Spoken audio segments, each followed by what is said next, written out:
intervient dans un projet qui est dans un site finalement qui est bordé uniquement par une barre, à proximité du périphérique. Donc quelque chose de relativement déstructuré, qui évidemment va prendre tout son sens ultérieurement avec les programmes qui vont se construire en vis-à-vis entre notre projet et le parc lui-même, et puis la redéfinition de l'espace public qui pour l'instant n'est rien.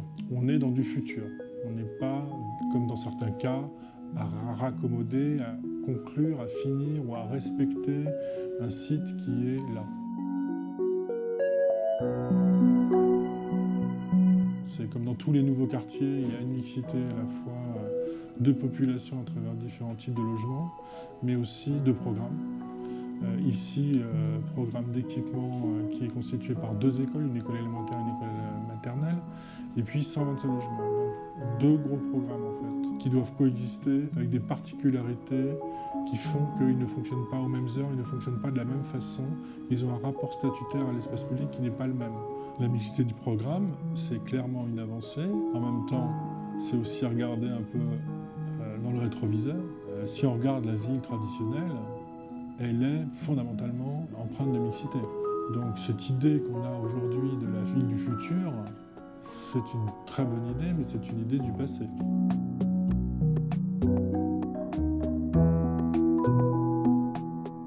Ce qu'on a cherché à faire, en fait, c'est à la fois à renforcer l'idée que les programmes étaient dans une coexistence très forte et en même temps clarifier, pacifier la façon dont ils pouvaient fonctionner l'un par rapport à l'autre. C'est la forme qui va clarifier, simplifier, rendre possible cette coexistence. Dans l'écriture des façades, on essaye aussi de continuer cette idée que le projet est quand même unique. Donc il y a un rapport assez subtil qui fabrique un double registre sur les 2 premiers étages, 2 premiers niveaux depuis le sol de l'équipement public, et puis ensuite les logements, mais en même temps une seule matérialité, une manière différente de fabriquer les façades avec une répétition en fait, d'une trame à travers des poteaux qui fabriquent des nervures en façade, puisqu'effectivement on a quand même un registre sur 2 niveaux qu'on voit apparaître sur au moins 2 côtés du bâtiment qui sont clairement constitués avec des grandes boîtes en porte-à-faux qui expriment les salles de classe. En fait, quand on est sur l'espace public, le bâtiment a une continuité de nue. Quand on est à l'intérieur de la cour de l'école, il y a une mise à distance des logements et finalement, ils apparaissent comme étant posés sur le socle constitué par l'école. Ça implique aussi qu'il y ait une forme pratique. Cette question de la géométrie euclidienne qui fabrique le programme, qui fabrique le projet, dans son articulation tour-ligne et qui est incluse elle-même dans un grand carré qui compose l'ensemble de la géométrie du projet. On la retrouve aussi comme étant la forme, ce carré on le retrouve comme étant la forme de la cour. Après il y a la question du retrait par rapport au logement. À la fois pour des raisons statutaires aussi, de mise à distance d'usage presque du logement par rapport à l'espace de la cour, mais aussi pour des raisons réglementaires, puisque à Paris, une cour doit être au moins à 8 mètres de l'aplomb de toute façade habitée. L'école, elle est faite pour pouvoir fonctionner aussi avec des jauges différentes entre l'école maternelle et l'école primaire. Le thème qu'on a utilisé,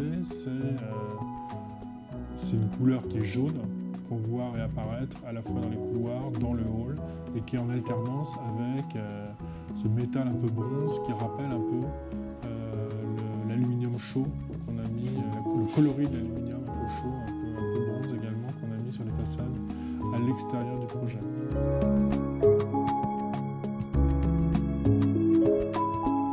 Le projet trouve sa cohérence dans son unité matérielle. Il y a 2 matériaux, enfin, à la fois le béton cellulaire, CCV, comme on dit, c'est-à-dire composé avec des fibres, qui est à la fois très mince, qui a une plasticité assez importante, et puis des plaques d'aluminium qui, elles, vont prendre la lumière d'une façon assez différente et qui vont jouer le rôle de remplissage. La fabrication du socle avec ce système de nervures régulières permet à la fois d'accueillir des parties du programme de l'école et des parties du programme qui ne sont pas dédiées à l'école, et même des parties extrêmement fonctionnelles comme les locaux vélos.